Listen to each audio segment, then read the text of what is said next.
میری امی سب کو اچھا کہتی ہیں، کوئی کیسا بھی ہو، کیسا بھی رویہ رکھے، امی کے لبوں پر ہمیشہ نرمی ہوتی ہے، کبھی کسی کی شکایت نہیں، نہ برائی نہ تنقید۔ ایک دن میں نے حیرت سے پوچھا، امی آپ ہر ایک کو اچھا کیوں کہتی ہیں؟ کیا آپ کو واقعی ہی سب اچھے لگتے ہیں؟ امی نے مسکرا کر میری طرف دیکھا، جیسے برسوں کی تھکن زندگی کا تجربہ ایک پل میں میری روح کو منتقل کرنا چاہتی ہوں۔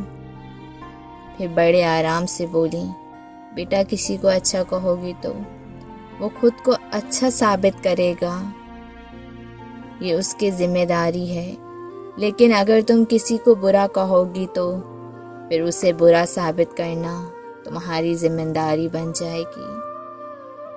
تو بتاؤ کسی کا بوجھ تم اپنے سر پہ کیوں لو؟ میں خاموش ہو گئی۔ امی کی وہ بات گویا دل پر نقش ہو گئی۔